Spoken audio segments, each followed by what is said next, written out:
how are you looking at Canada on the global stage relatively? Let's chat about that, and then maybe we can dive into specific assets as well. Yeah. So you might have gotten a sense of how I feel about Canada. Yeah.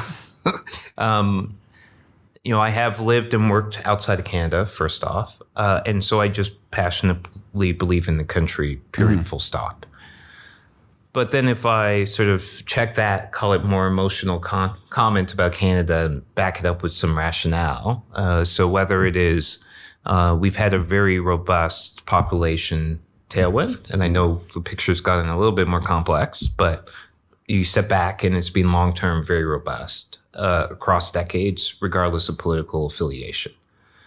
We have more limited per capita supply of whether it's office or retail or warehouses or apartments relative to the US. And a more relevant comparison might be on a global basis. In some places we're a bit higher, like retail, but other places I'd say a bit lower, like apartments. And then we have geographical constraints. GVA is a great example for obvious reasons, ocean and mountains. Toronto, we have political constraints, which have been tested, but proven that they're not going to move much, right? In the context of the Greenbelt. Montreal, you got an island, and I know you got the North Shore and South Shore, but you got more geographically constrained desires and the political will to densify.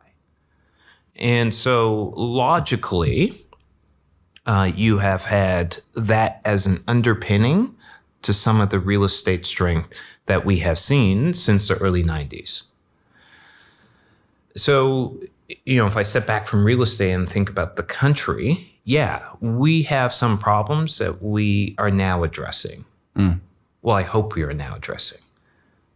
If I go back to 2011, when I was leaving business school, I was fortunate to help organize a trip of people from Harvard Business School to Canada to meet with a number of leaders across industry and in government.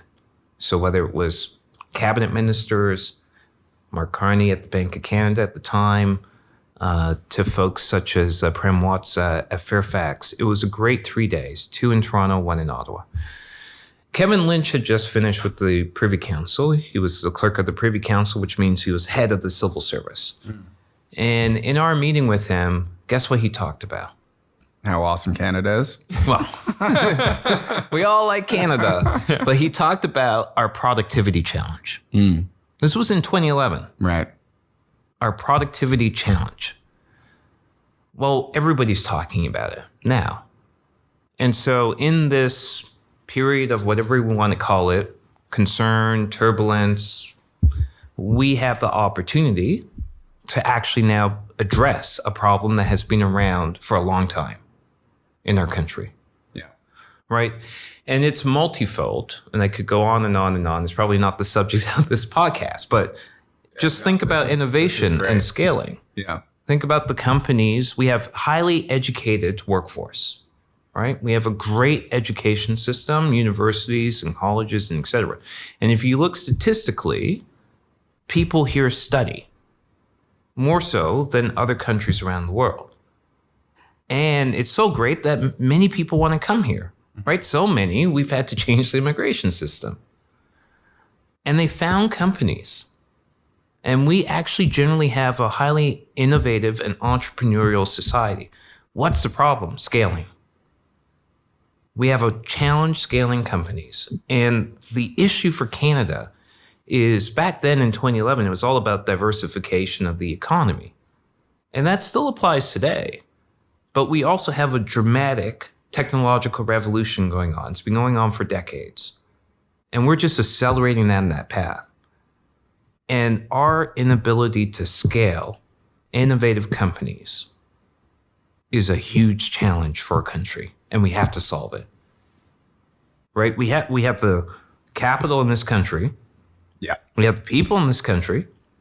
Yes, it's a smaller population base, but many countries around the world solve that too. We can do it. Yes. Right?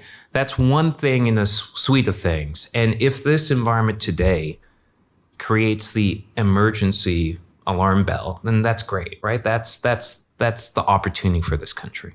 That was a soapbox. No, I love it. I mean, and I share your opinions too. Like when I was in university, I went to Western and I tried to start a startup at Communitech. It actually did okay. But you see all the innovation and the big brains out of Waterloo and Toronto and all the other great universities that we have, Western. For instance. You should have mentioned Queens. Queens. Queens. My mom went to Queens, yeah. And I see a lot of opportunities, but then the big companies, as they grow up, they go immediately to the south. So if we can retain that talent and grow them up here, do you have any ideas for that before we go on to an overview of? Yeah. And I'll just extend that thought and then give you the idea. It's not just company scaling and creating employment, but when the company scales and the founders do well, what do? They invest in other innovative companies. So you create a bit of a flywheel. Yeah. And it's that community that grows that is what creates this benefit. In 2006, I studied this as part of a study. And it basically, we're looking at innovation and research clusters and the growth of Silicon Valley, the Research Triangle, and in Boston, the greater Boston area. And you need, capital, you need government, you need the private sector, and you need universities, all working in the same direction. Yeah. To create that community that helps grow. But by the way, to your point, you see that is exactly what Communitech is, right? It's all the BlackBerry founders reinvesting, and then now you have Google, you have beautiful allied offices next door, and so on, right? So and so A, the solution is more of that, but B, more importantly, the solution is capital willing to invest more materially in this space, which is a bit challenging because if you think about it from like if you hold capital, let's just think about it. You can invest $1 billion in infrastructure, right? And you can buy 2 assets. How many people does it take to deploy $1 billion in venture cap? If you're doing it on a direct basis, a lot more people than infra or real estate. Right. In addition to you got a knowledge gap and you got a perception gap around risk. Right. So that's what, in my view, we need to solve.